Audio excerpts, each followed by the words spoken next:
교수님께서는 대통령 직속 정책기획위원회와 국무총리 실사나 경제인, 문사회, 연구회의 기획평가위원장으로서 소형국가론을 설계하신 분으로서 서울대학교 행정연구소 연구원 재직 시에 참여정부 국정모델인 사회투자국가를 일원화하여 정책적 뒷받침을 하였고 2017년 대통령 선거 때 국정기획 전문의, 정책기획위 등에서 문재인 정부의 정책 위반을 경험을 바탕으로 노동조합의 정치적 의사표현과 입법 과제를 함께할 적임자로 평가받는 분이십니다.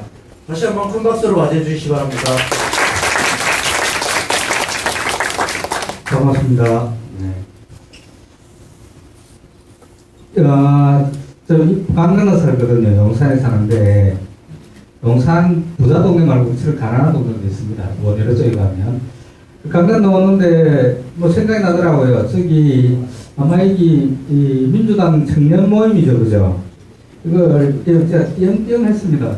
2007년 이럴 때도 한두 번 했던 것 같고 13년 정도에 한 번 왔었던 것 같고 그 다음에 오늘 오게 된 거죠. 띄엄띄엄 하게 됐는데 여기 계신 청년위원장 지금 말씀하시는데 2007년에 만났던 것 같아요.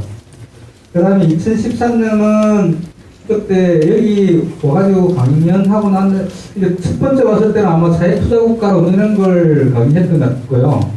그때 제가 좀 잘 나섰어요. 그러니까 그때는 청와대 가지고 특강도 하고 그때 뭐 비서관하다 이런 분들이 지금 청와대 정책실장에서 김수현 이런 양반들이에요.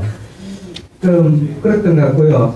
그 다음에 이제 2013년은 민주당 입장에서 보면 정권을 빼앗겨가지고요. 좀 힘들 때인데 그때 제가 강의 오고 난 다음에 그 2013년에 기억하시는 분들이 있을지 모르겠는데 용산 화상갱마장 반대운동 이런 게 있었거든요.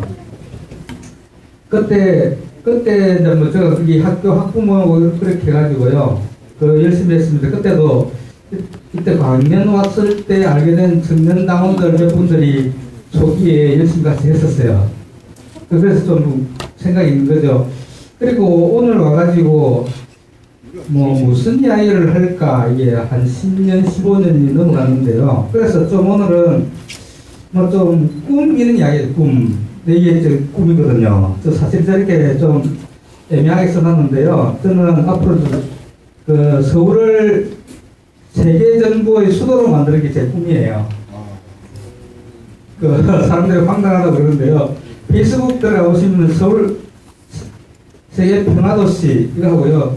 서울 글로벌 거버넌스의 수도로 이게 제 꿈입니다. 거기에 관련돼서 오늘 좀 말씀을 드릴 텐데 이게 정당이라는 게 이렇게 좀 자기 비전이 있는 거고 꿈을 쫓아가는 거잖아요. 그리고 여기 계신 분들은 아마도 제가 뭐 국회하고 관련된 일을 행정하긴 하지만 많이 하기 때문에 좀 압니다. 그죠? 이게 이제 민주당의 스탠스가 애매한 스탠스거든요. 이게 아예 이상주의자도 아니고 아예 저기 보수정당처럼 현실주의자 이해관계만 따라 움직이는 정당도 아니고요. 그래서 그게 이상적인 꿈과 움직이는 현실을 어떻게 조화롭게 조합을 해가지고 현실을 바꿀까 이런 꿈이 있었던 거죠. 그죠? 그게 아마 민주당이 DJ 그 다음에 그 노무현 지금 문재인으로 이어지는 이 흐름에서 있는 거죠. 그러니까 대표적으로 DJ 같은 양반이 본래 제가 뭐 이제 대학교 1학년이 86년인데요. 그 87년부터 비판적 지지를 했습니다. 그리고 쭉 그때부터 민주당 당인 거죠. 정당은 그때는 당원은 아니었지만 민주당만 했는데요. 저는 뭐 저기 경상도 촌놈이거든요. 저 마산인데 그때도 어떻게 이야기하냐면 다 거기는 거기 보수정당이 한 거잖아요. 왜 DJ를 지지하느냐 이게 논란이 됐었고 한참 많이 싸웠습니다. 그때는 87년 비판적 지지로부터 지금까지 민주당인데요. 심정적으로. 그래서 지금은 현실적으로 민주당입니다. 근데 DJ가 잘 민주당의 정체성을 이야기했던 거죠. 그게 대표적인 이야기가 표자적인 거잖아요. 서생의 문제의식과 그 다음에 상인의 현실감각 이렇게 이야기하는데요. 이건 저기 스웨덴 사회복지하는 그냥 3인주의 정당이 하는 형태가 똑같습니다. 이거 지금 정치적으로 보면 중도 정당이거든요. 중도 정당이라는 게 우리는 중도라는 게 애매하지만 저기서 이야기하는 유럽에서 노르딕 국가에서 하는 미들웨이라는 건 끊임없이 움직이는 거죠. 그 유권자의 정서라는 게 고정되어 있지 않습니다. 어떨 때는 오른쪽으로 좀 갔다가 어떨 때는 좀 왼쪽으로 갔다가 이러거든요. 그 양극단에 두 개, 네 개, 뭐 극우정당이나 국자정당이 있는 거고 이 현실사에서 끊임없이 움직이면서 이 정당들의 기본 목표는 정당 충실합니다. 적어도 집권을 하는 거죠. 집권을, 그죠? 집권을 하는 건데 지금처럼 조금 신자유주의가 망하고 좀 더 진보적인 컬러가 갈 때는 진보 쪽으로 가 있다가 그 다음에 이게 좀 수색에 들어가면 오른쪽으로 옮겨야 됩니다. 그죠? 이렇게 좀 끊임없이 어떻게 보면 또 다른 눈을 하고 현실을 좀 봐야 되는 거죠. 그러면서 집권을 하면서 그걸 이해관계를 뛰어넘어 가지고 자기 정치적인 꿈을 실현하는 게 이게 중도적 정당의 목표거든요. 우리나라에서 전형적으로 민주당이 그런 거죠. 그러니까 지금 그 신자유 그러니까 지금 그 노무현 시대를 지나가지고 지금 박근혜 이명박 시대는 아주 보수화되어 있으니까 그때는 돌파를 어떻게 해야 되냐 좀 그때 이야기하는 게 좀 더 오른쪽으로 스탠스를 가져갔던 거고요. 지금 정도는 촛불혁명 이후에는 좀 더 왼쪽으로 스탠스를 가져오는 건데 지금 민주당은 더 왼쪽으로 가야 되는데 그러지 못하고 있는 거죠. 그러니까 지금 뭐 그 대표적으로 촛불혁명이 16년에 일어났는데요. 그리고 난 다음에는 대통령 선거에서 가지고 대통령 선거에서 바꿨고요. 그 다음에 지방선거 했었고 내년에 총선이 있죠. 제가 제일 비판하는 대목은 지난 지방선거거든요. 그때 그 특히 시의원, 구의원 그리고 지방자치단체장, 기초단체장은 청년대 진출하기 아주 좋았던 때거든요. 그죠? 30대, 40대들이. 그때 뭐 쿼터를 정해가지고 한 20%나 30%를 40대 이하에서 해줬어야 돼요. 그래 좀 세상의 변화가 있는 건데 민주당은 그렇지 않고 이익 같으니까 민주당은 그 기득권 정치가 있거든요. 그죠? 그 기득권을 쫓아가 버린 거죠. 그죠? 그러면서 지금 촛불을 막 죽어가고 있는 거예요. 그러니까 그 지금 그러자 반사적으로 많이 들었는데 민주당 비판하니까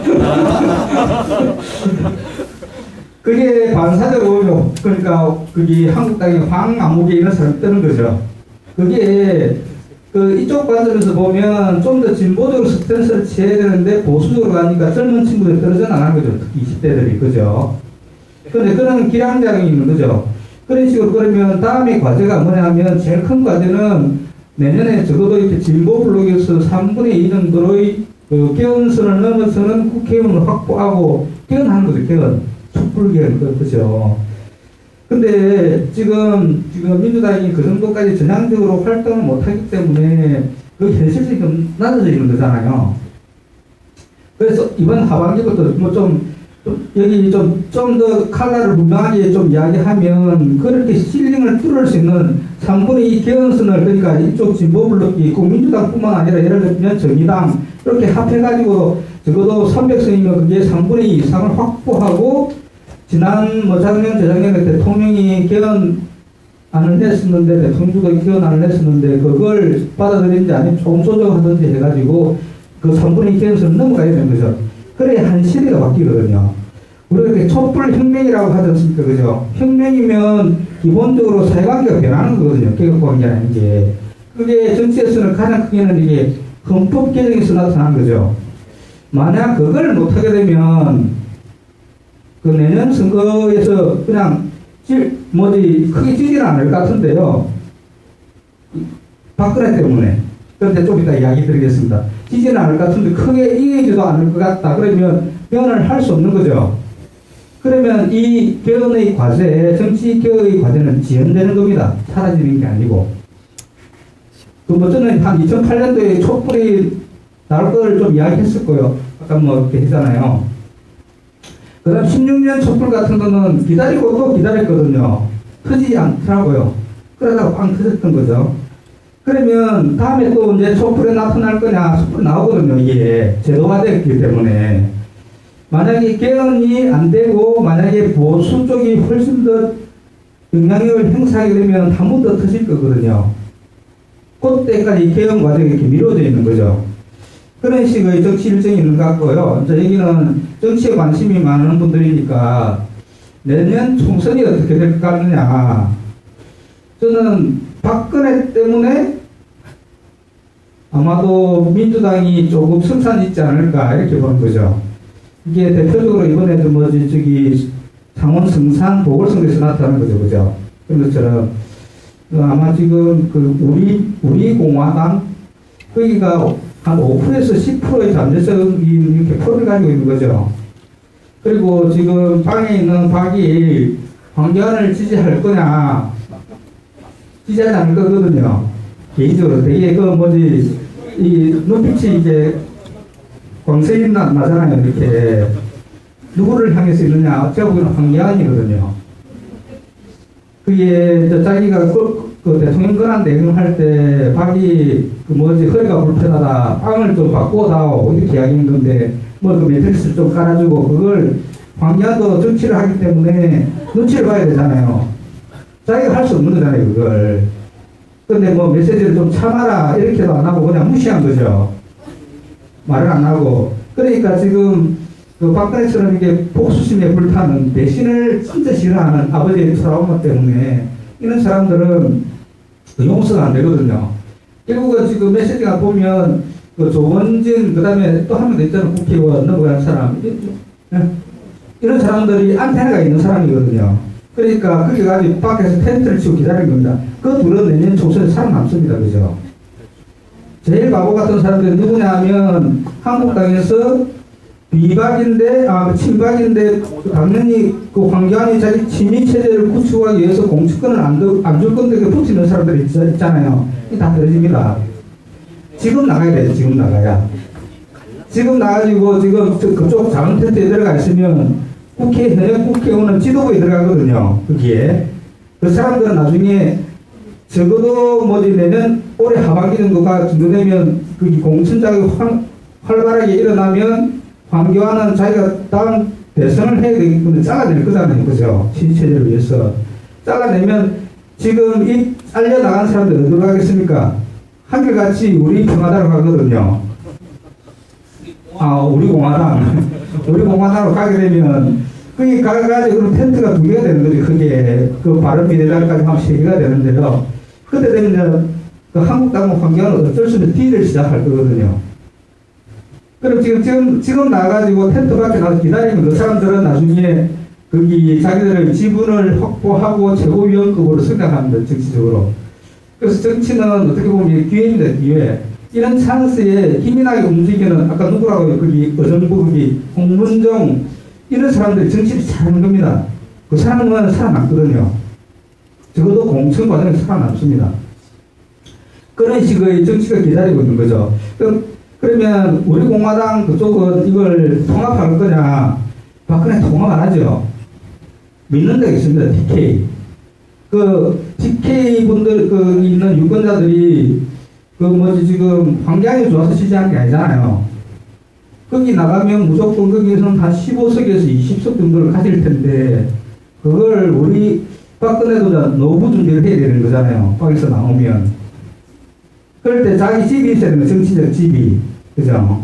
그 집이 있으려면 그걸 타협하지 않을 거라고요. 그러면 아마 TK 쪽은 지금 공화당이 일부를 가져가고 일부는 한국당이 가져가고 그렇겠죠. 그죠? 그럼 그게 수도권에 영향을 어떻게 미치느냐 하면 한 5%에서 10% 정도 될 거거든요. 이 수도권에 스윙보트 지역이 많습니다. 그죠? 그럼 거기는 대충 걸 보면 만약에 우리 공화당이 독자 후보를 내게 되면 거기는 반한나라당 주류정당이 당선되겠죠. 그게 아마 민주당일 것 같고요. 그래서 제가 보는 내년에 가장 큰 총선의 변수는 박근혜다. 이게 제가 보는 총선의 구도이고요. 이게 DJ 같은 분이 가지고 있던 이게 상인의 현실 감각입니다. 이게. 그러면 선생의 꿈 이야기를 좀 하죠. 꿈. 그죠? 제가 여기 좀 써놨는데요. 서울 평화도시 이걸 저는 좀 감회가 새롭거든요. 이게 PPT는 언제 만드는 거냐 하면 대통령 선거 전후에 만들었습니다. 제가 본래 세계 평화도시 이야기할 때는 오래되는데요. 그 민주당 의원들이 그리고 서울의 박원순 서울시장 이걸 안 받아요. 지금 박원순 서울시 아이덴티티가 있나요? CI? 시티 아이덴티티가 뭐가 있나요? 시민정치? 그냥 이 스몰 정치들만 있는 거죠. 제가 서울연구원에 가지고 이걸 가지고 발제도 했습니다. 몇 년 전에. 발제되는 결국 안 받더라고요. 지금은 보면 섹시하죠. 서울 세계평화도시 하니까. 정원 팽창 이후에 이런 흐름을 타고 온 거죠. 그죠? 딱 지금 맞는데요. 본래 8.15 이전에 만세를 불러야지 8.15 끝나고 난 뒤에 독립하고 나서 만세를 부르면 뭐하냐고요. 그죠? 적어도 정치는 좀 시대를 앞서가고 기다리는 안목이 있어야 되는데요. 그때도 이야기된 거죠. 서울 평화도시를 받아라 이렇게 했는데 박 시장뿐만 아니라 민주당 의원들도 내가 여러 번 많이 이야기를 했거든요. 특히 여기서 이름을 이야기하면 알만한 분들이 많습니다. 이야기했는데 안 받더라고요. 그래서 그냥 2017년 1월 1일 날 촛불이 한참일 때요. 거기 카톨릭이거든요. 좀 똘끼가 있습니다. 카톨릭인데 이걸 그러면 세계평화도시를 혼자 선언해야 되겠다. 남들이 안 받아주면 혼자 선언할 수도 있잖아요. 선언인데 민주당이 선언하나 박원순이 선언하나 내가 선언하나 뭐가 다르냐고. 이게 하나의 꿈인데 그래서 저 맹동성당에 있는 그 신부님 찾아가지고 이게 카톨릭은 분도패라는 게 있습니다. 베네딕토 수도회가 이렇게 수도사나 아니면 수녀님들이 아프리카 같은 데 오제가지고 처음에 선교를 할 때 그 분도패를 이렇게 뭐 이렇게 해가지고요. 땅에다 묻거든요. 여기다가 성당을 세워달라 이렇게. 그 이야기를 아주 친한 명동성당에 있는 신부님한테 분도패를 세워가지고 축성을 해주세요. 뭐 할 거냐. 저기 용산가족공원에서 묻으려고요. 왜? 세계평화도시 한번 해보려고요. 뭐 할 건데 그 유엔보다 훨씬 더 진보적인 형태의 글로벌 거버넌스 국제기구가 생길 거잖아요. 앞으로 20년 30년 뒤에 기후변화 이런 것들을 넘어서는 국제기구가 생깁니다. 그리고 뭐지 지금 그 사이버 테러라든지 훨씬 더 옛날보다는 훨씬 더 진전된 일국의 뛰어넘는 이런 국제 문제들이 생기고 있잖아요. 이걸 규율 하는 세계의 기구들이 생길 거라고요. 그 기구들을 서울로 가져오자. 뭐 그런 생각을 했었고요. 그 다음에 세계평화도시 이런 꿈을 갖고 있는데 뭐 서울이 할 게 뭐 있습니까? 지금 세계평화도시를 할 수 있는 지역은 딱 2개밖에 없거든요. 역설적으로. 20세기적인 갈등과 분쟁이 가장 치열했던데요. 어디입니까? 예루살렘하고 서울밖에 없어요. 그 예루살렘 쉽지 않을 거라고요. 그러면 서울이거든요. 그럼 서울 세계평화도시 선언을 해야 된다. 이걸 내가 민주당 젊은 국회의원 수많은 사람한테 이야기했습니다. 안 받아. 그 예전에 그 박욱시장하고 같이 했던 몇몇 서울시장 선거를 했던 사람들이 있습니다. 그죠? 근데 그 사람들한테 다 이야기했습니다. 근데 안 받았거든요. 그러다가 그 북핵 때문에 한참 그 평창올림픽 전까지만 해도 어려웠잖아요. 그죠? 저는 뭐 나름대로 문 대통령이랑 가깝다고 생각하는데, 대단하다는 생각을 많이 해본 적은 없습니다. 뭐, 그렇잖아요. 자기랑 나나 그냥 사람인데, 거기서 고만고만 하잖아요. 근데 언제 깜짝 놀랐냐 하면, 저 양반이 나보다는 훨씬 더 정치적으로 단련되어 있는 분이구나. 이게 감명 깊게 생각한 게, 이 평창올림픽 직전에 있었던 북핵 문제예요. 그때만 해도 지금하고 분위기가 너무 달랐잖아요. 그죠? 그때 정치가 할 수 있는 대답은 딱 하나입니다. 그 뭐 강대강, 이런 거잖아요. 우리도 핵무장 하자. 가장 쉽게 던질 수 있는 정치적 멘트잖아요. 그게 대정정치를 했으면 그때 폭발력이 더 큰 인기를 누렸을지 모릅니다. 그죠? 그리고 뭐 한미일 공조체제를 강화하자. 이게 블록 정치를 하든지. 그런데 그분이 안 그랬잖아요. 그때는 현실적인 가능성이 전혀 없어 보이는데 훨씬 더 전향적으로 자기 스탠스를 유지했잖아요. 그죠? 그러니까 위에 있는 김정은도 감명을 받았겠죠. 그 대화가 시작이 뚫린 거잖아요. 그때 진짜 대단한 분이다. 정치 지도자는 저렇게 해야 되는구나 이런 생각이 들었고요. 그 다음에 하나가 그 말도 많고 탈도 많은 소주선. 올해 1월달 정도 되면요. 1월달 정도 되면 경제지표가 이제 딱 발표가 되는 거죠. 그죠? 뭐, 형편없잖아요. 그죠? 뭐 정치적인 오류도 있을 텐데 1월 달에 그때 보면 대가 약한 정치 주도 같으면 그 깃발을 내리거든요. 틀린가 보다. YS 같으면 빨리 내렸을 겁니다. 사람 쫙 자르고 스타일이 그러니까. 그런데 생각해 보십시오. 그때 만약에 보통의 감각으로, 그러니까 한발 앞서가는 정치인의 보통의 감각으로 만약에 소득주도 성장이 맞거나 틀리거나 간에 그걸 내렸으면, 그러면 보수가 아 잘했다고 이제 제대로 해보자고 이렇게 했냐고요. 그때부터 레임덕입니다. 레임덕. 그걸 다 안 하시고 꿋꿋하게 밀고 하더라고요. 소득주도 성장에는 워딩이 좀 잘못된지는 모르겠지만 그 방향은 맞잖아요. 그죠? 08년, 2008년에 금융위기 이후에 어떤 식으로 한국 사회에 가야 되는지, 그 다음 그 앞에 있던 보수 부분하고 다른 길을 가야 된다. 그 워딩이 소득주도 성장 이런 거 있잖아요. 그죠? 그 방향이 맞으면 만약에 이게 위에 그렇던 슬로건이 뭐 다르면 조금 바꾸면 되는 거잖아요. 그죠? 보완하든지. 그 방향은 맞다고 생각합니다. 일을 할 때 보면 좀 오류가 있으니까. 문제는 정치적으로 보면 그걸 지켰잖아요. 아니다. 꿋꿋하게. 그러니까 나중에 좀 잠잠해졌잖아요. 그죠? 그 국내 정치적 갈등을 그 여론에 의해 너무 휘둘리면 그 큰일입니다. 근데 보니까 이게 지금 우리 대통령 그러지 않더라고요. 아, 저 양반이 참 대단하다. 정치 지도자의 면모는 평소에는 드러나지 않잖아요. 그죠? 위기가 딱 왔을 때 드러나는데 한 번은 대외적으로 큰 남북 관계 또는 동아시아 관계에서 자기의 정치적 소신과 신념을 관철시킨 게 첫 번째였고요. 두 번째가 이제 뭐지 국내적으로 그런데 제가 이렇게 본 양반 이러면 안 되겠죠. 이분은 어떤 분이냐면 그게 첫 번째 사람을 인선을 할 때는 자기가 모르는 사람은 안 쓴다 이게 있는 것 같아요. 페이스 투 페이스 이렇게 알아야 사람을 쓴다. 특히 중요한 자리는. 이게 안 그러는 사람도 있는데 이게 또 한 가지 특징인 것 같고요. 이 장점도 있고 단점도 있습니다. 그러니까 뭐 신뢰할 수 있는 게 하나가 있고요. 또 하나는 생각이 질문.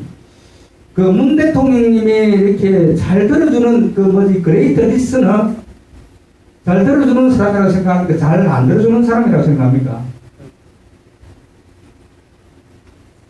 잘 안 들어줘.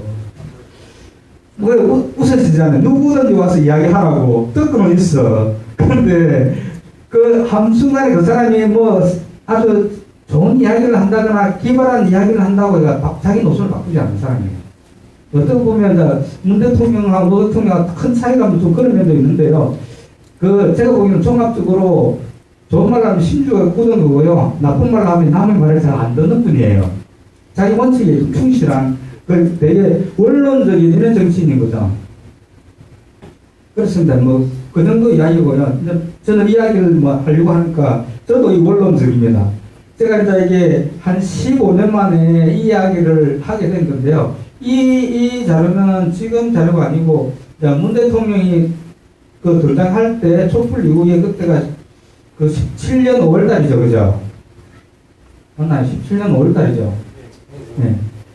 그때 뭐 선거 5월 9일인가 했었고, 그때 이제 민주당에서 앞으로 뭘 해야 되느냐 이렇게 해가지고 몇 군데서 발제를 해달라고 했을 때 제가 이야기를 했거든요. 다시 이 이야기는 언제 했었냐면 제가 2006년 정도부터 시작했습니다. 그때 2006년도가 참여정부 끝나갈 때인데요. 그때 보면 크게 이야기했던 겁니다. 지금 행정수도를 세종으로 보내고 그 다음에 미군 기지를 팽택으로 보낸다. 이게 큰 틀이었지 않습니까?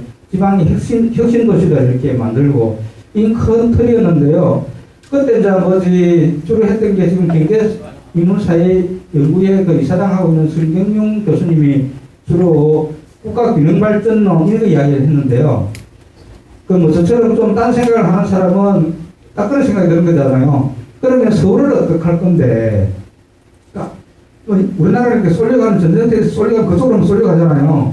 저처럼 탄력력이 가끔 있는 거잖아요. 딴 생각하는. 그럼 서울을 어떻게 할 건데, 만약에 정치적 기능이, 정치 행정 기능이 세종으로 내려가고, 군사 기능이 만약에 팽택으로 내려가고, 그 다음 경제 기능 일부가 혁신도시 공공기관 지방 이전으로 176개를 하려고 했습니다. 그게 공공기관 지방 이전으로 하고 난 다음에 서울의 기능적인 공백을 어떻게 할 거냐.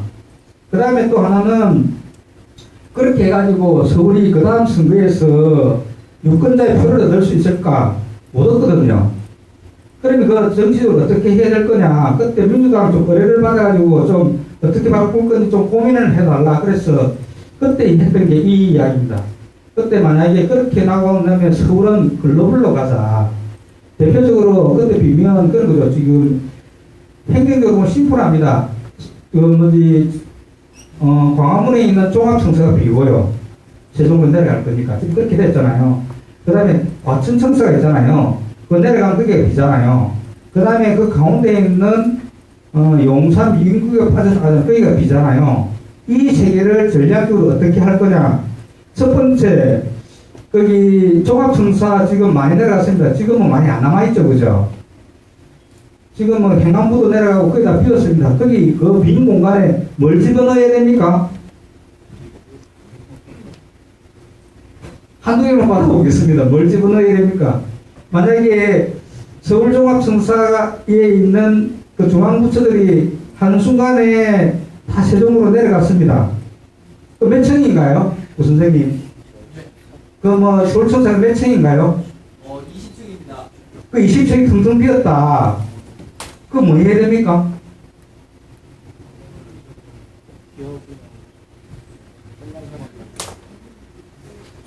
네? 생각 안 해보셨죠? 저 같은 거 생각해 봤습니다. 저 같은, 하나만 들어봅시다. 뭐 해야 됩니까? 쉽게 가면, 놔주라. 여기, 청년 아파트 한번 해보러 한다. 이럴 수도 있잖아요. 청년 아닌 것 같은데? 꿈꾸는 정치가 있을 거잖아요. 그 빈 공간에 뭘 하고 싶다. 청년의 꾸미는 걸 하는 걸 한번 생각을 설계해 볼 수 있잖아요. 광화문 서울의 가장 좋은 자리에 가장 상징적인 건물을 내가 가질 수 있다면 뭘 할 건가? 네? 창업센터인데요. 창업센터. 그게 2019년 버전이거든요. 청년 창업이 핵심적인데, 그거 할 수 있잖아요. 그 다음에 또 청년청, 그쵸. 괜찮네, 청년청. 이렇게 되거든요. 그죠? 그러니까 그 주장하세요. 그 지금이 우리처럼 정책기획위원회에 쓸데없는 데 많이 들어가 있거든요. 꼭 거기 없어도 되잖아요. 옆에 빌려 있어도 되는데, 그 상징적인 공간인데, 상징적으로 해야 되거든요. 그럴 때는. 세계평화센터. 건드렸습니다. 또 눈치가 있어야지, 야매 만드니. 고맙습니다. 인생은 눈치밥이야. 저 눈치밥 많이 먹고 삽니다. 그 꿈이 좋잖아요. 근데 그때 찾아봤습니다. 비슷한 데가 어디냐? 베를린이거든요. 그 본에 있다가, 본에 있던 정치 기능들이 공짜로 준 거죠. 니네들이 알아서 써라. 우리나라도 저럴 수 있잖아요. 그때 제가 이야기했던 게 그 빈 청사를 국제기구를 가져다 넣자. 그것도 좀 청년들이 좀 들어올 수 있는 그렇게 이야기했거든요. 그 다음에 서울이 어떻게 살 거냐 할 때 저는 글로벌 이런 걸 생각했었고요. 그때 지금 용산역 앞에 있는 거기다가 오세훈이 나중에 하려다 프로젝트가 망가지잖아요. 그 처음 아이디어가 참여정부에서 나옵니다. 국제금융도시 이런 걸 나중에 오세훈이 몇 개를 부풀려가지고 사고가 터진 건데요. 그 핵심은 뭐냐면 외국인이 이제 지금 21세기 글로벌 시대에 외국인이 살 수 있는 한국 사람과 공존할 수 있는 공간을 만들자. 해외 투자를 많이 받을 수 있는 방식으로 하자. 이런 거였거든요. 그러면 그 사람들이 왜 안 들어옵니까? 그 사람들이. 그럼 만드는 것도 잘 안 들어옵니다. 그죠?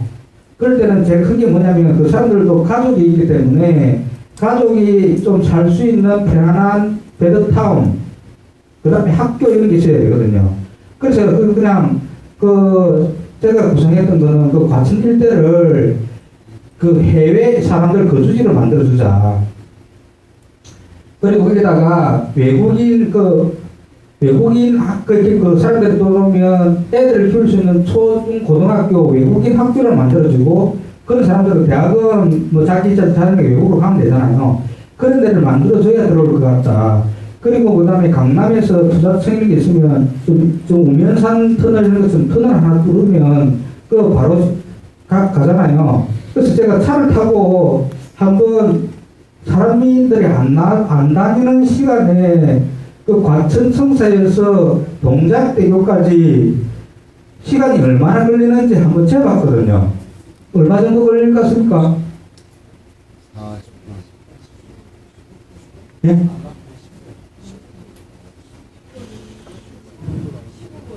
아니요, 그때 내가 7분인가 9분인가 이랬거든요.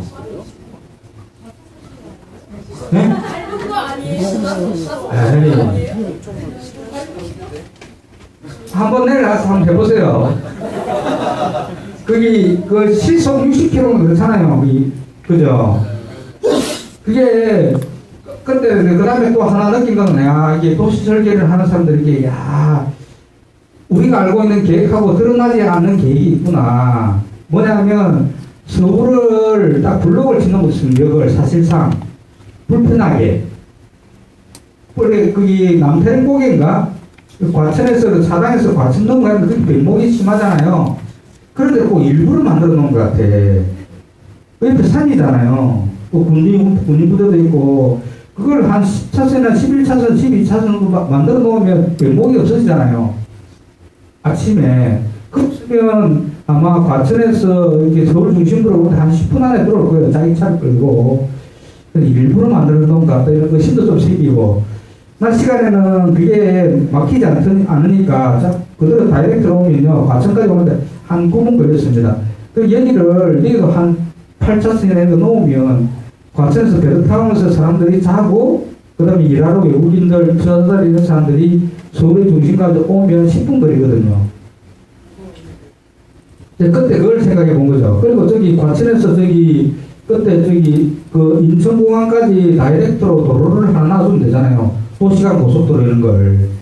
그렇게 나오면 뭐 거기 가는데 한 20-30분 하면 갈 거라고요. 그게 지금 지금 공항철도보다 더 싸지 않나요? 모르겠네요. 그때 내가 2006년 정도에 이런 혼자 또라이 같은 상상을 한 거죠. 그때 그래서 포도 서울 포럼 이런 거 만들어가지고 민주당이 제안도 하고 그랬습니다. 그때가 2006년 7년이고요. 초기 단계 그때 그 2006년 서울시장 선거에 그 강금실 후보가 왔거든요. 법무부 장관 했던 그 양반한테 제안서를 줬습니다. 제안 줬고요. 그 다음에 그때 전략기획위원장인가 그 선거 캠프에 전략을 총괄하는 게 민병도 의원이고 이랬거든요. 그걸 줬는데 저는 이런 컨셉을 줬잖아요. 근데 선거라는 게 그렇게 움직이지 않습니다. 가서 보니까 그 다음에 이걸 어느 순간에 부동산 PF가 되는 거예요. 그 용산 일대에 거기 쫙 해가지고 성동까지 해서 강동까지 해가지고 서민 아파트 100만 채인가 이런 걸로 가 있더라고요. 전혀 다르게. 그래서 정치가 쉽지가 않다는 생각을 했는데요. 제가 언제까지 30분 정도 네. 그렇습니다. 아직 한 장을 못 넘어가고 있네요. 뒤에는 재미없잖아요. 그걸 왜 이런 생각을 했는지, 처음에 왜 그런 생각을 했는지가 중요하지 않습니까? 그죠? 그 생각을 했던 거죠. 그 생각이 2006년 이런데요. 그리고 지금 19년이면 한 15년 정도 된 거죠. 이게 15년이 기다리게 된 거예요, 지금 제가 국가균형발전위원회 거기도 위원이거든요. 자문위원인데, 지금 이것 조금 녹음하고 있죠. 유튜브 이런 것도 하고 있고요. 좀 조심스러워가지고 정보는 공개하지 않겠습니다. 지금 이제 정부가 또 그런 거죠. 세상이라는 게 나는 2005년 6년 이런 이야기를 했잖아요. 15년 넘으면 세상이 많이 변할 것 같습니까? 그죠? 많이 변하죠? 또 한편은 하나도 안 변합니다. 그때 생각했던 게 2006년 때 내가 처음 초기에 있었다는 게 지금 문 대통령이 생각한 거예요. 지금 선거를 하려고 하면, 그리고 뭐 참여정부와 문재인 정부의 성격을 이야기하면 국가 균형 발전을 해야 될 거 아닙니까? 그죠? 지금 내년에 4월에 총선이기 때문에 지금 민주당도 그렇고 혁신도시, 제2의 혁신도시 계획안을 만들고 있거든요. 만내를 보려고 하는 거죠. 특히 거기 경남 이런 데를 보면 지금 경기가 엉망진창이잖아요. 그죠? 불균을 어떻게 할 거냐, 이런 전략적인 정치적 판단이 있는데요. 제일 첫 번째 안 중에 하나가 지금 이걸 기존에 하고 다른 방식으로 훨씬 더 전향적으로 혁신도시 같은 걸 해야 된다. 다른 이야기를 하면 서울에 있는 경제 기능을 지방으로 내려보낸다는 거잖아요. 그러고 나면 이제 뭐 청와대도 그렇고 여기 민주당도 그렇고 수도권이라는 게 지금 훨씬 더 중요해졌잖아요. 15년 전보다 사람들도 많고 정치적인 영향력도 크고. 그럼 그 기능 공백을 수도권 사람들이 상실하면 어떻게 할 거지 이거잖아요. 제가 한 15년 동안 이걸 떠드니까 그 다른 비수도권 말고요, 이 수도권 프로젝트를 나한테 해달라고 짜달라고 지금 요청이 와 있거든요. 주말에도 열심히 쓰다가 왔는데요. 지금 최근에 만든 안은 제가 공개를 못합니다. 직접 보고도 해야 되고 그런데 기본 아이디어는 똑같습니다. 여기에다 경제만 좀 붙는 거죠. 경제. 오늘은 그 경제와 평화 이야기인데요. 오늘 그래서 평화 이야기를 하는데 말씀드리는 건 이게 아까 이야기했던 민주당이라는 게 중도정당이라 이게 꿈과 현실 사이 왔다 갔다 하는데요. 그 꿈이라는 게 저는 15년 전에 꿈이잖아요. 이게 내가 혼자의 꿈이 그게 문제식인데요. 이제 2019년, 2020년 총선에서 드러나는 거예요. 한 15년 만에.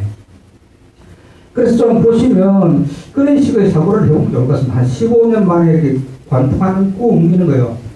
뭐 저 다른 꿈도 있습니다. 우리 아들이 제 말 잘 듣기를 원하는 꿈도 있지만 자기가 생각하는 한 꿈이 하나 있으면 좋을 것 같고요. 그 꿈 이야기가 저 같은 경우는 한 15년 만에 왔다. 운이 좋은 거죠. 저는 촛불 이거는 한 2008년에 했다가 2015년 정도 온 것 같고요. 2016년에 온 것 같고, 그것도 언제 한번 기회가 있으면 한번 말씀드리겠습니다. 오늘은 서울 가지고 한번 말씀드리면요. 이런 거죠. 그러니까 제일 먼저 이렇게 왜 평화여야 하느냐 이런 거죠. 이거 다 하는 이야기입니다. 지금 이게 평화라는 게 지금 한번 보십시오. 제가 생각해 제일 21세기 큰 갈등은 서구 문명하고 이슬람 간의 충돌입니다. 그죠?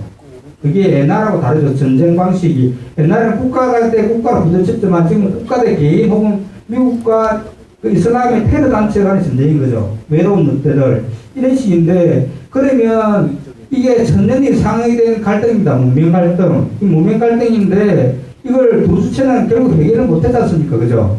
만약에 그럴 때는 제3의 중재자가 있어야 되는데 그 제3의 중재자 되면 어디가 되느냐? 그건 어쩔 수 없이 동아시아일 거라고요. 한국, 일본, 중국. 그런데 세 나라 중에서 어디냐 하면 한국이죠. 일본 보세요. 일본. 지금 한 번도 패전에 대해서 스스로의 반성이 없잖아요. 지금도 그러고 있고 더 심하잖아요. 요즘은 이해가 안 되는 게 한국 사람 같으면 후쿠시마 같은데 농사 안 지을 것 같아요. 시험이 나오는데. 그거 진짜 양심도 없는 놈들이잖아요. 그 쌀 만들어서 팔고 사케도 드시지 마세요. 그 사케 거기 후쿠시마 쌀 들어간답니다. 양심이 없잖아요. 어떻게든지 그걸 자기들이 안 먹으니까 우리한테 팔려고 그러고. 그것뿐만 아니라 훨씬 더 근원적으로 보면 2차 대전 데서 한 번도 반성이 없잖아요. 그리고 거기는 정권 교체라는 게 사실상 없지 않습니까? 그죠? 세력도 없고 메이지 유신 이후에 지금까지 그렇습니다. 거기에 인권과 평화 이런 게 있습니까? 민주주의. 뭐 그냥 우리한테 보면 잽도 안 될 거죠. 그죠? 세 발이 피죠. 그거 안 될 거고요. 중국은 어떻습니까? 중국은 전통적으로 두 개의 100년 정치를 가지고 있거든요. 그게 1921년에 공산당을 창당합니다. 그때 진독수, 이대교, 그때 그 다음에 그 호남성 대표로 마주뚱도 가거든요. 그때 이야기하는 게 100년 뒤에 2021년에는 소강사회를 만들겠다. 인민의 복지가 완성되는 그런 국가를 만들겠다 그러거든요. 그 국가라는 게 그렇습니다. 그러니까 그때 이야기는 반제국주의, 반봉건, 인민독재 이런 거였거든요. 우리나라 똑같습니다. 국민이 주인이 되는 나라를 만들어 보겠다 이런 거였거든요. 근데 중국이 지금 어떻습니까? 그렇습니까? 지금 홍콩 보세요. 또 마이크, 예. 중요한 이야기는 잘리는 것 같은데, 운동인권이었거든요. 20살 때. 언제 운동을 접었냐 하면, 마음에서, 그때 1989년에 천안문 사태가 탁 났습니다. 그죠? 천안문 사태는 우리한테는 엄청난 충격이었거든요. 그 앞에도 페레스트로이카 이런 것만 하더라도, 뭐 그냥 고민이 있었는데, 지금 그때는 생생하잖아요. 천안문에. 그때는 인민의 군대가 탱크를 몰고 가고 인민에게 총기를 한 거예요. 그건 이제 중국 공산당이 스스로 자기 부정이잖아요. 그때부터 중국 공산당은 권력을 유지할 정당성을 잃었거든요. 그렇잖아요. 인민 독재가 어디 있습니까? 여기 지금 부패한 공산당의 독재인 거죠. 관료직이고. 그 다음에 그 49년에 이제 뭐 장개석을 대만으로 몰아보내고 신중국이 마오가 건설했지 않습니까? 그죠? 그때 이야기했던 게 그 100년대 대동사입니다. 그러니까 중국이 세계 최대 초인류 국가를 만들겠다 했는데 미국을 대체하겠다는 이야기죠. 그러니까 그렇게 포괄적이고 그 다음에 사드 때 보십시오. 또 중국 사람들은 기본적으로는 힘으로 누르는 정치, 패권주의 정치를 하고 있습니다. 지금 그 중국에 무슨 보편적인 가치가 있습니까? 민주, 평화, 인권 이런 게 없잖아요. 결국 어디가 있느냐면 우리나라밖에 없거든요. 지금 뭐지 아마 우산혁명 이러는데 우리 가서 좀 도와줘야 됩니다. 제가 보기에는 앞으로 21년 정도면 중국이 물을 거거든요. 니네들이 100년 전에 설계했던 중국이 맞느냐? 알거든요. 제가 보면 21년에 역설적으로 거꾸로 시진핑이 무슨 이야기를 하든지 훨씬 더 강화된 반정부 시위를 드러날 거거든요. 지금 그게 홍콩에서 딱 드러나잖아요. 홍콩에 그 다음에 주장할 거는 87년 민주하고 똑같습니다. 우리나라가 대통령 직선제 원했듯이 저쪽은 뭘 원할 거냐 하면 행정장관 직선제거든요. 홍콩 자치를 인정해라 이럴 거라고요. 그걸 시진핑이 받겠습니까? 그러면 피임 충돌이거든요. 우리 좀 도와줘야 돼. 그때는 우리 비행기 타고 갑시다. 우리 속게 날 텐데 한열명 업계사들을 근데 이번에도 저 중국에서 임원을 위한 행진곡 이런 걸 불렀잖아요. 그건 메시지가 두 개거든요. 하나는 그게 공감하는 것도 있고 한국 도와달라 이거거든요. 자기는 권력이 탄압받고 있는 소수기 때문에 그럴 때 도와줘야 됩니다. 거기 87년 이럴 때도 그때는 우리가 이해가 안 됐거든요. 왜 미국을 싫어하면서 왜 미국 정부의 지원을 민주화 세력은 그렇게 원하는가. 그러잖아요. 우리는 맨날 CIA에 욕을 하지만은 미국의 양심적인 세력에 대해서 끊임없이 호소했잖아요. YS도 그렇고 DJ는 그 대표적인 사람 아닙니까? 그죠? 민주주의. 나는 인권과 민주주의를 하는 사람이니까 미국의 양심 세력이 너희네들이 도와줘 이런 거잖아요. 지금 딱 중국의 홍콩 사람들이 그럴 거거든요. 메시지가. 그럴 때 만약에 저기 좀 격하되면요. 우리가 한 10명 정도 하고 100명 정도 결사대를 만들어가지고 비행기 타고 가야 됩니다. 가면 쫓겨나겠죠. 그죠? 아니면 또 공항한테 좀 두드려 맞든지. 맞아주면 그게 뭐 민주당 홍보 효과 100%. 원래 정치를 그렇게 하는 거잖아요. 그죠? 아하, 민주당 청년 세력들은 살아있네. 이렇게. 그렇습니다. 그래서 그 평화인데요. 이는 평화를 하는 게 아마 촛불 이거는 한국밖에 없는 거죠. 그 다음에 저 다보스 포럼 같은 걸 저는 서울에 하는 게 뭐 그냥 생각이 있거든요. 그 다음에 18년에 유엔 인권상을 추진했었습니다. 이겁니다. 지금 그 다음에 핵심적으로 이거죠. 만약에 지방분권 이야기하면 세종시는 행정수도고요. 평택으로 정부가 이전에 내려가면 작년 6월 29일 날 미군 상부가 평택으로 내려갔거든요. 그러면 서울은 세계 민주주의 인권수도 이런 걸 하는 거죠. 세계 평화도시. 이럴 때 어떻게 할 거냐 이게 핵심이고요. 그러니까 이 글로벌 메카로 만들어가는 거죠. 아마 그래서 뉴욕 중심이고 그 다음에 워싱턴 정치 중심이잖아요. 지금 아마도 한국에서 보수가 진보하든 진보가 집권하든지 간에 충청권이 캐스팅 보트를 지역주의가 살아지고 있는 한은 다 내려보낼 거라고요. 헌법을 바꿔서도 뭐 대법원 헌법재판소로 다 충청으로 내려갑니다. 그러고 나면 서울은 어떻게 할 거냐 이런 데 생각해 보십시오. 그러면 서울은 뉴욕처럼 글로벌 경제 중심, 그리고 뭐 세계 평화도시 이걸 해야 되고요. 워싱턴, 세종이나 중심권 이걸 해야 되는 거죠. 그리고 지금 미군 용산기지 여기에 UNCT를 넣어야 된다는 게 제 생각입니다. 옛날에 이런 생각 못하고요. 2005년도만 해도 세종로에 있는 종합청사를 어떻게 할 거냐 이런 생각이었는데요. 2013년에 박근혜 왜 정치적으로 망했습니까?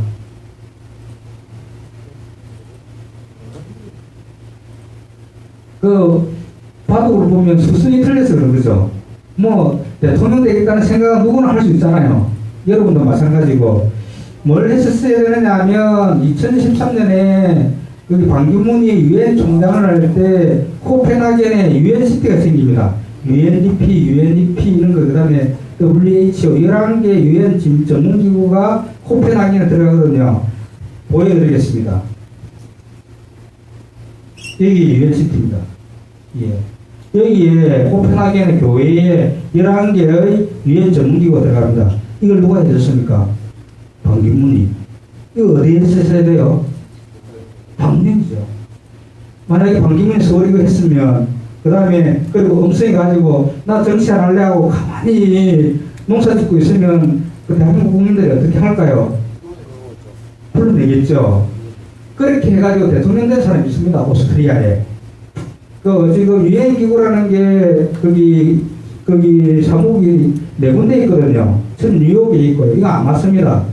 좀 그건 뭐 뒤에 있을 때 말씀드리고, 그 다음에 제네바에 있잖아요. 바로 옆에 비인에 또 있잖아요. 그 다음에 아프리카 나이로비 대륙별로 하나 정도 있으면 되는데, 비인에 그게 왜 있어요? 있을 이유가 하나도 없거든요. 기능이 겹치니까. 그런데 오스트리아에 어느 유엔 사무총장을 한 사람이 있습니다. 그때 자기 동네에 다 갖다 놓은 거죠. 지금 이집트 나이로에 가면, 나이로 맞죠? 카이로, 죄송합니다. 카이로 보면 유엔이라는 국제금융기구들이 엄청나게 많이 들어가 있거든요. 그때 유엔 사무총장이 이스라엘 사람, 이집트 사람이 한 명에서 다 집어넣었거든요.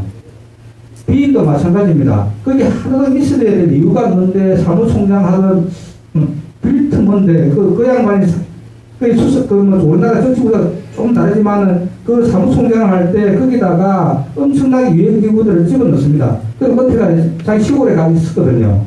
국민들이 불러낸 거예요. 수상이 있게 나중에 대통령으로. 우리가 이걸 했어요. 반기문은 이걸 했었어야 되거든요. 그리고 지금도 넣지 않았으면 이걸 해야 되고 어디에 하느냐 하는 거죠. 지금 21분인데 25분에 끝내겠습니다. 똑같은 얘기. 독일 시민인가요? 예? 반기문이 혹시 독일 영주권인가요? 모르겠는데요. 뭐 맹해증 많이 받지 않았겠어요. 맹해시민증을 모르겠습니다. 그건. 네. 그리고 이게 하면 청년 일자리 하는데요. 이걸 하면 청년 일자리 많이 생깁니다. 저는 그게 우리나라 글로벌인데 다국적 기업에 취직한다는 생각을 하고 있잖아요. 그런데 유엔 기구가 들어오면 유엔 기구 일자리들이 생기거든요. 예를 들어 그렇습니다. 뉴욕 같은 경우는 매년 유엔 사무국 때문에 4, 5조 원 정도 경제 효과가 있고요. 그 다음에 코펜하겐에 13년에 UNCT를 만들었고요. 이게 반기문이 만들어줬습니다. 그 비엔나는 국제기구 유치해가지고 총 고용인원이 한 5천 명 정도 됩니다. 숫자적으로 많지는 않은데요. 연관 효과라는 게 엄청나거든요. 그 다음에 또 그랬습니다. 지금 이걸 표를 보면 다 이렇습니다. 뉴욕에 15,000명 정도가 직고용되어 있고요. 그 다음에 지출을 보면 이 정도 비용입니다. 그리고 유엔에 직간접적으로 이렇게 창출되는 일자리가 한 10,000개 정도 됩니다. 그 다음에 이 효과는 이게 하면 하나 40조 정도 되는 거 그렇거든요. 4조입니다. 4조 원 정도 되는데요. 요렇게 만약에 UNCT 같은 걸 넣으면 인도 경제 효과가 있고요. 그것보다는 우리나라는 상징성이 크지 않습니까? 제가 생각하는 게 만약에 지금 용산 미군기지 같은 데 있는데요. 그때는 원래는 청나라 때 거기 위안 스카이가 이모블란 때 들어오잖아요. 청나라 군대가 있다가 1894년에 청일전쟁이 끝나고 여기 일본 관동군이 차지하고 그 다음에 45년에 미군이 차지하고 작년에 나갔거든요. 거기 그 서울시 같은 경우에는 평화공원을 만든다고 그러는데요. 그게 아주 역사공원을 만들어야죠. 동아시아 역사공원. 그리고 거기다가 유엔시티 같은 걸 집어넣어야 돼요. 그 다음에 지금 제가 이야기하는 거는 3.1운동이랑 상해인정 100주년이잖아요, 올해가. 거기를 어떻게 해야 되느냐면, 지금 거기는 미군 그 드래곤 힐 필금 호텔이라고 미국 대통령이 자기기도 하는 호텔도 있지만은 옛날 관동군 사령관 관저 이렇게 남아있거든요. 청일전백 남아있고, 그거 다 담겨야 됩니다.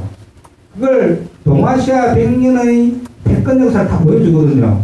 그걸 뛰어넘어가지고 우리는 100년의 역사를 넘어가지고 다른 비전으로 간다. 이걸 세워야 되거든요. 기념물로. 제가 요즘 그거 하고 있습니다. 그래서 그 다음에 이제 뭐 아시아 스포츠 수도 이것도 좀 이야기를 할 수 있고요. 그 다음에 이게 또 다르거든요. 18년에 평창, 20년에 어딥니까? 동경 하계올림픽, 22년에 북京이거든요. 연속해서 세계의 한 대륙에서 세계의 올림픽이 이렇게 연속적으로 개최된 게 없습니다. 그랬을 때 아시아 스포츠 수도 아마 앞으로 스포츠가 훨씬 더 강할 텐데요. 제네베가 먹고 사는 거는 유엔 기구도 있지만 그만큼 비슷한 규모의 스포츠 기구들이 있습니다. 그죠? 피파인 거 어디 있습니까? 대충 그런 동네 있는 거죠. 그죠? 그래야 우리 엘리트 유프스 나가 이런 걸 진짜 좀 해야 될 것 같고, 그래서 아시아 스포츠 수도로 만들어야 된다. 특히 한 200개 정도 국제연맹이 있는데요. 아시아 연맹은 자리를 못 잡거든요. 이런 거 좀 하면 인포까지 납니다. 스위스 같은 경우는 이게 한 3조 정도 되죠. 매년 3조 정도를 부가가치를 올리고 있습니다. 그래서 이런 거죠. 조금 유엔 기구, 유엔시티 같은 거 넣고요. 동북아, 이거 다음에 기회가 있으면 한번 이야기 말씀드려요. 스포츠 기구 이런 데 해서.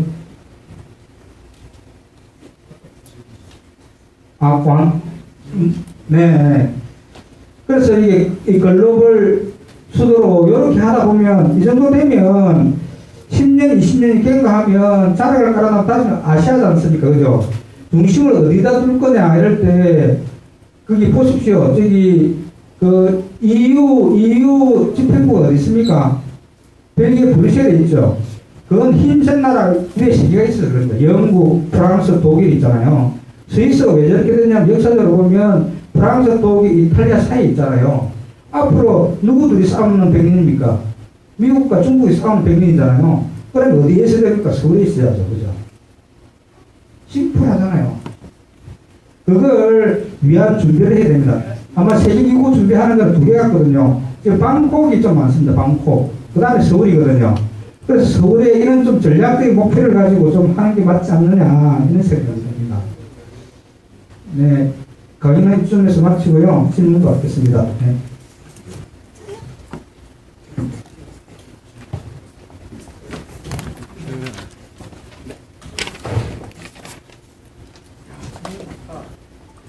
이게 다 대답해야 되니까 안 해도 되죠? 네? 네, 30분만 다 할 수 있을지 모르겠네요. 네, 이거부터 이야기하겠습니다. 교수님 논점이시면 유시민은 진심입니까? 아니면 국민의 부흥을 기다리는 것, 이거 방문 때문에 나온 질문이구나. 어디세요? 저 유작하기 싫합니다. 화요일날 오전에 만납니다. 제가 촛불혁명 이걸 가지고 책을 쓰고 있거든요. 영어 버전으로. 그게 그러다가 2017년부터 세미나도 하고 외국인 학자가 나는 이제 로망이 있습니다. 이 촛불혁명으로 노벨 테마상을 받아보는 게 제 꿈입니다. 그리고 작업도 많이 했습니다. 플랜은 유엔 인가를 하다가 한번 실패했고요. 5년 뒤에 있습니다. 그럴 때 제일 중요한 게 뭐냐면 기본적으로 책임져 책. 거기 외국 사람들도 촛불혁명이 일어났다는 역사는 다 알거든요. 저번에 로마에 가서 그런데 알았어 그래 니네들 대단한 일을 했어. 그런데 왜 했어? 그때 어떤 사람이 어떤 생각을 했어? 그리고 어떻게 흘러가서 안에 그 사람들의 이야기를 듣고 싶어 하는 거예요. 근데 그에 대해서 너무 자료가 없거든요. 국내에서는 대단하다고 생각하지만 외국 사람들은 잘 모릅니다. 그 다음에 자스민 혁명은 또 2001년인가요? 2011년에서 2015년에 상을 받거든요. 5년을 기록해서 받습니다. 우리도 지금 16년에 했으면 2022년에 23년도 딱 타이밍이거든요. 그럴 때 제일 기록이 되는데 텍스트가 있어야 됩니다. 영어 텍스트가. 그 영어책 만들기를 외국 학자들하고 지금 제가 하고 있습니다. 한국 학자들 정치학회, 작년에 국제정치학회가 호주에 있었는데요. 그 한 4개, 5개 논문이 발표됐거든요. 그거 다 모아가지고 지금 그 피츠버그에 있는 가이 피터스 교수라고 그 양반이랑 제가 공동 에디터 편집자고요. 그 책을 영국에 내려고 준비하다가 돈이 떨어졌습니다. 이 여기까지 마침 유 작가가 거기 노재단에 이 사람 갔잖아요. SOS를 썼습니다. 사장님 이렇습니다. 도와주세요. 그러니까 유 작가가 자기가 상관이기 때문에 일주일에 한 번 나간대요. 그러니까 거기 사무총장 고재순이라고 오래된 분이 있거든요. 그 총장가 꽃상동이나 상의해봐라더라고. 그 다음 바로 전화가 갔거든요. 쫙 이야기하니까 이거 중요한 문제이기 때문에 이 사진이랑 회의를 해봐야 된다. 좀 해주세요. 좀 오래 걸릴 줄 알았거든요. 하루가 이틀 있다가 지원하겠답니다. 돈 받았어요. 쫙 해가지고 계약서도 쫙 쓰고 너무 고맙잖아요. 내 인사로 가겠습니다. 그러니까 그래서 유 작가랑 화요일날 미팅 합니다.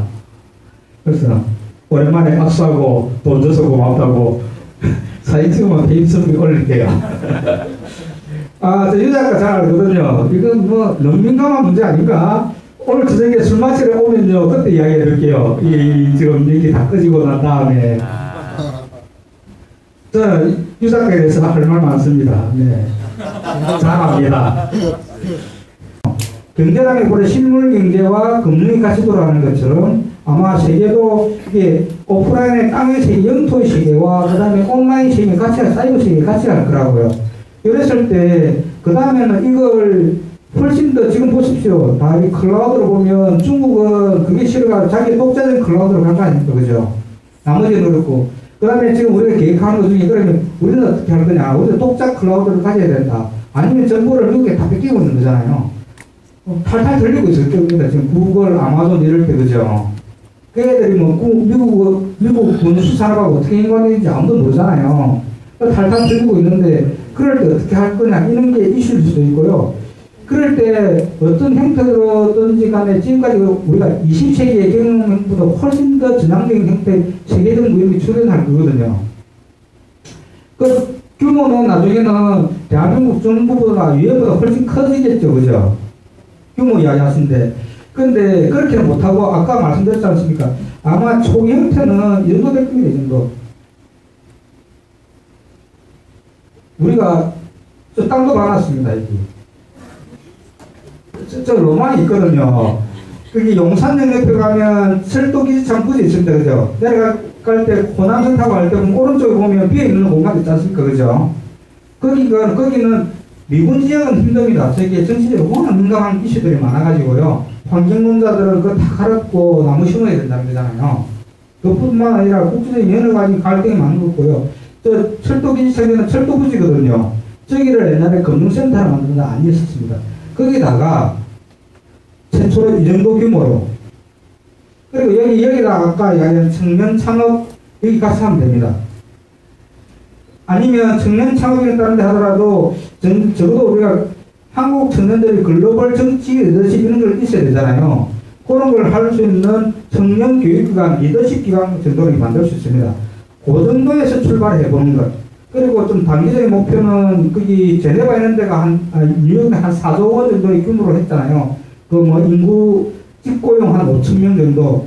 만약에 우리나라가 거기 직고용 정도를 5천 명 정도 하면 그 청소부부터 다 했습니다. 대학이 변하는 대학이 학과가. 지금 경희대에도 유엔 관련 학과 있거든요. 유엔에 거의 취직하는 사람 없습니다. 그죠? 근데 여기에 만약에 이런 게 하나 생기면요. 아마 한때 그렇잖아요. 경찰 뽑으니까 경찰 행정자, 원래 전공 행정학이거든요. 경찰 행정학과 확 늘어났잖아요. 이런 게 생기면, 그 다음에는 학과가 달라지고요. 애들이 꿈꾸는 게 달라집니다. 꿈꾸는 게. 그런 걸 보게 되면, 지금 학생들이 생각하는 거는 어떻게 보면 실리콘밸리 가보는 그런 거잖아요. 국어에 가보는 거 이런 건데요. 이런 게 생기면 그때부터 중고등학생이 야 나도 여기 취직할 거야. 만약에 그리고 유엔 새로운 행태 유엔 평화기구를 한국에서 주도를 하게 되면 애들이 그 일을 할 거라고 꿈꾸는 거죠. 지금 그 피파 그 사무총장 부패로 쫓겨난 사람 이름 뭐예요? 올림픽 때 매번 나오는 사무총장 있잖아요. 그런 사람들이 어릴 때부터 이런 걸 보고 자랐기 때문에 그런 꿈을 꾸고 그렇게 된 거거든요.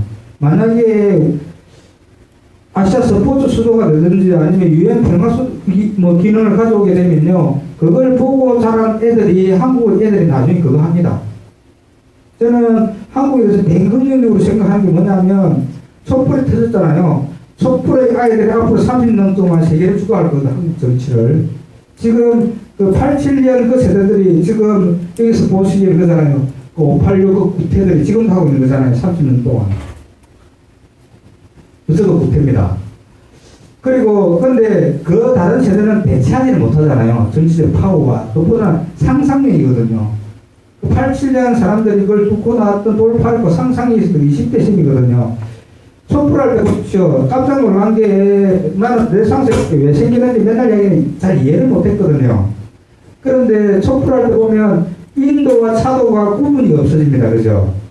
애들이 엄마 손잡고 다 봤거든요. 그 이전에 상식에서는 뭐냐면 인도는 사람이 다니는 길, 차도는 차가 다니는 길인데 그 깨진 공간이 열린 거잖아요.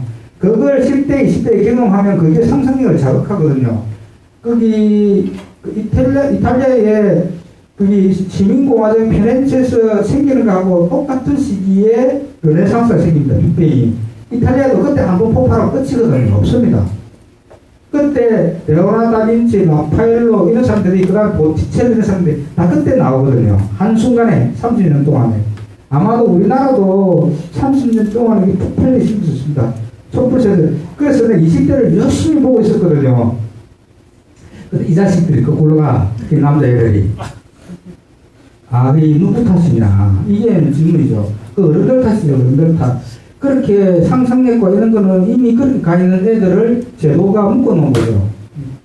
이 질문은 이 정도 하겠습니다. 그래서 김유신 선생님 답이 됐는지 모르겠습니다. 답이겠습니다. 그거 있잖아요. 성경에 처음은 초라하게 끝은 장대하게.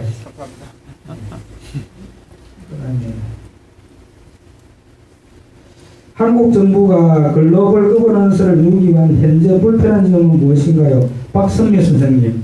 네. 제일 큰 건 뭐 그냥 수도 없이 많습니다. 근데 제가 보면은 상상이야. 뭐 오늘 꿈 이야기 하잖아요. 제가 이게 궁금해가지고 거기 국회의원 방을 통해가지고 질문을 하겠습니다. 외교부에. 질문이나 질의할 수 있잖아요. 서면 질의를 했는데, 지금 앞으로, 이거 유엔 제5사무국, 그러니까 지금 4개가 있지 않습니까? 5번째를 서울에 하는 거, 이 논의들이 좀 있느냐. 이번 7월 31일 날, 원래 이 이야기를 세계일보 통일교가 좀 하고 있습니다. 그죠? 옛날에 반기문. 다시 드라이버를 거는 것 같은데요. 제5사무국 논의가 있느냐. 교육부 대답은 그러죠. 그런 쓸데없는 소리를 하느냐. 뜻도 보도 못했다. 이런 거죠. 상상하지 않습니다. 그런데 그럴 때는 모든 게 제대로 담아놓는 거죠. 그래서 이건 오히려 시민운동이 이런 거에 대한 적극적인 상상과 그걸 좋아하는 사람은 모임 이런 게 생기는 게 중요하지 않을까 생각하고요. 구체적인 방법들은 많이 있습니다. 제일 중요한 것은 특히 청년 세대들의 새로운 상상, 이게 제일 중요한 것 같고요. 구체적인 내용은 문제를 한 100가지 못하는 기회가 되는데 말씀드릴게요. 제일 중요한 것은 특히 우리나라 공무원 조직들, 정치 지도자들, 이런 사람들의 상상력 같습니다. 제가 제일 초반에 말씀드린 것도 그잖아요. 세계평화도시, 박원순 시장에도 이야기했고, 민주당이 웬만한 젊은 정치인들한테 다 이야기했습니다. 안 받았잖아요. 지금 이야기하면 조금 기가 솔깃 할 수도 있습니다. 그러면 그게 무슨 정치입니까? 남보다 먼저 문제를 보고 말을 해야 되는 거죠.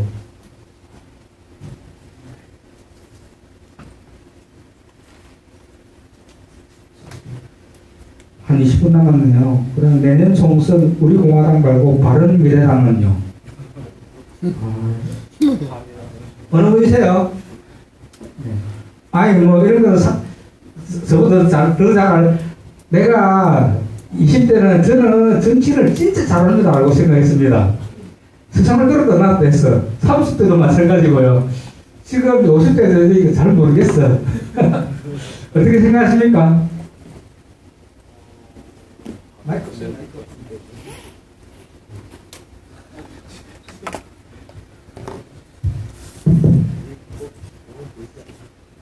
사실 저는 대한민국 정치는 정당도 그렇고 정치인들이 좀 마음으로 하는 게 아니라 머리로 한다고 생각하거든요. 지역이나 뭐 지인들 그런 것들을 이용해서 국민들을 호도하는 걸로 저는 느껴지는데 대표적인 반대되는 사례가 민주평화당이 호남 정당이다라는 그런 건데 바른미래당도 마찬가지로 TK 지역에 공략을 하고 지금 이번에 선거 제도 개편을 동의했잖아요. 아무래도 약소 정당이다 보니까 비례대표 수를 확보하기 위해서. 근데 그렇기 때문에 좀 유지하는 방면으로 저는 보고 있는데, 네, 교수님은 어떻게 생각하십니까? 이 질문 4개 다 지금 쓰신 거죠? 네. 이름도 사람이 봅니다.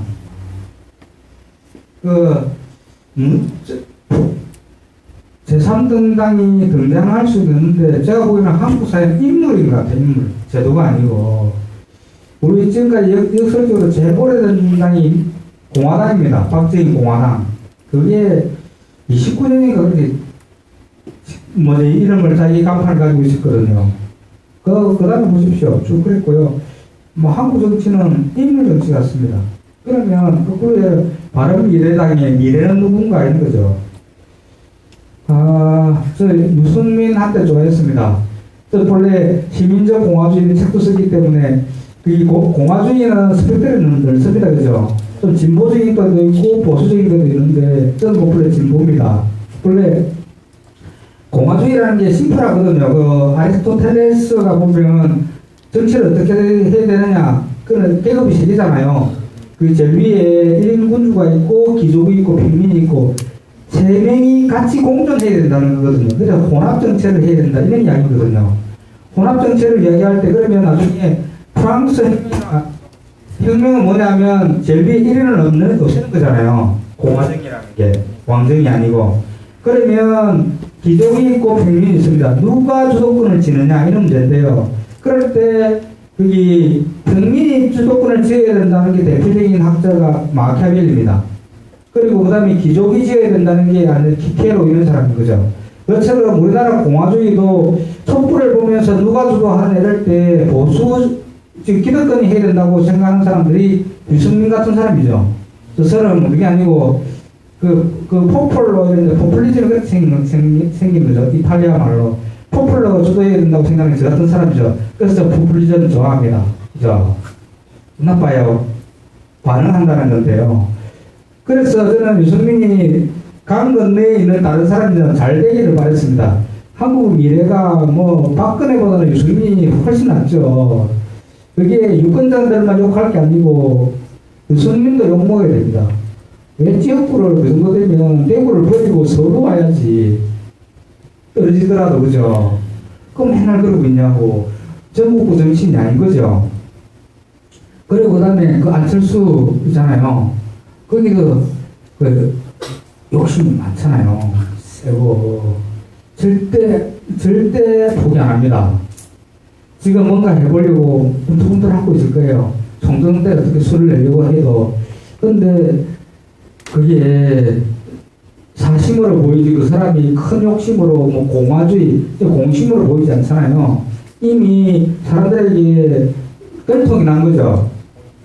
저 사람 속에 DJ나 노무현이나 문재인이나 이런 사람들이 가지고 있는 거기에 공공에 대한 헌신성 이런 게 있는지 거기에 대한 신뢰감을 주지 못하면 그냥 그쪽에 벤츠 잘했던 이런 사람으로 벤츠 신화를 가졌나 한 사람이 기업인으로 남지 않을까 이런 생각이 듭니다.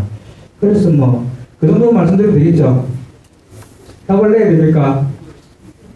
그럼 모르겠습니다. 그 다음에 민주평화당. 예.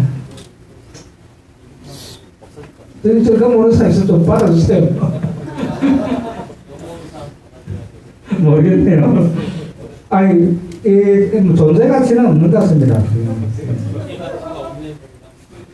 그럼 이제 다음에 유권자가 내년 총선에서 뭐 보고 판단하겠죠. 그러니까 철저하게 이렇게 호남 그걸로 이렇게 한 거죠. 호남 지역주를 했는데 지난 총선에서의 민주평화당을 평가해보면 민주당 입장에서 나쁘지 않다. 아마 영남에서 그나마 녀석을 건질 수 있었던 거는 민주당은 또 포괄정당, 전국정당으로 보이고 민주평화당이라는 게 호남의 일부를 자극하고 있었기 때문에 영남에서 눈이 좀 생긴 것 같고요. 그래서 아마 제가 보기에는 민주당 전체 입장에서 보기에는 다음 총선에도 여기는 좀 고객 서비스를 하면 민주평화당이 남아있는 게 정당으로서 총선을 특히 호남에서 활발하게 해주는 게 민주당 수도권 정치를 위해서는 훨씬 이득이 된다. 그렇게 말씀드릴 수 있을 것 같고요. 건물 아까 말씀드렸죠. 이 건물. 일단은 제가 생각한 그리고 하나는 지금 유엔사 이야기가 나오는데요. 유엔사 이걸 좀 적극적으로 키울 필요가 있습니다. 지금 되게 부정적이잖아요. 그죠? 미국이 빠져나가면서 힘이 줄어들면서 김정은하고 지금 김정은이랑 트럼프가 회담을 하면서 사실상 한반도의 냉전체제가 무너져내린 거잖아요. 그러면 재편돼야 되는데 미국과 일본이 그리고 하나는 중국이 힘이 커지고 트럼프는 철수하려고 하는 거잖아요. 그래서 철수할 때 사람들이 그냥 철수하지 않습니다. 그냥 불가피하게 나가면 되는데 트럼프와 그 뒤에 숨어있는 일본이 꼼수를 부리려고 하는 거잖아요. 지금 유엔연합에서 그것도 거기 있는 거죠. 그걸 통해서. 근데 우리는 그걸 좀 적극적으로 꼭 활용할 필요가 있습니다. 원래 거기 한남도에 유엔 빌리지 이런 데 있죠. 그죠? 땅값 비싼데. 그 옛날 원래 유엔사 있을 때 축소거든요. 그런데 유엔사가 나가면서 거기 한남도에 땅이 좋으니까 부자들이 들어가 살기 시작하는데 거기 유적 일부라고 유엔사랑 그 다음에 여기 유엔시티는 걸 엮어가지고 그 다음에 대인재적 관리를 유엔사에서 합니다. 이렇게 해가지고 그걸 좀 적극적으로 미래를 설계하면 20세기 방식을 뛰어넘는 방식으로 어떻게 할 거냐 이렇게 크게 고민해 볼 수도 있는 것 같습니다. 박 시장님요. 박원순 다음번 서울시장은 이걸 제가 어떻게 합니까?